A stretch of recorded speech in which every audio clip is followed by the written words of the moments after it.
اہل اللہ کی صحبت یہ انتہائی ضروری ہے۔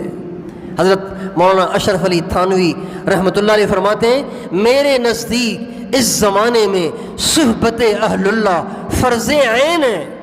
حضرت تھانوی رحمۃ اللہ علیہ کا ملفوظ لکھا ہوا ہے تحفۃ العلماء کتاب ہے، اس کے اندر میرے نزدیک اس زمانے میں، اس زمانے سے مراد ان کا زمانہ جبکہ انٹرنیٹ بھی نہیں تھا، فیس بک بھی نہیں تھا، یوٹیوب بھی نہیں تھا، اتنی بے حیائی نہیں تھی، اتنی بے پردگی نہیں تھی، اور یہ ٹیلی ویژن اور یہ کیبل اور یہ بے حیائی ساری دنیا کی فحاشی اور عریانی، اس کے دیکھنے کا تو تصور بھی نہیں تھا۔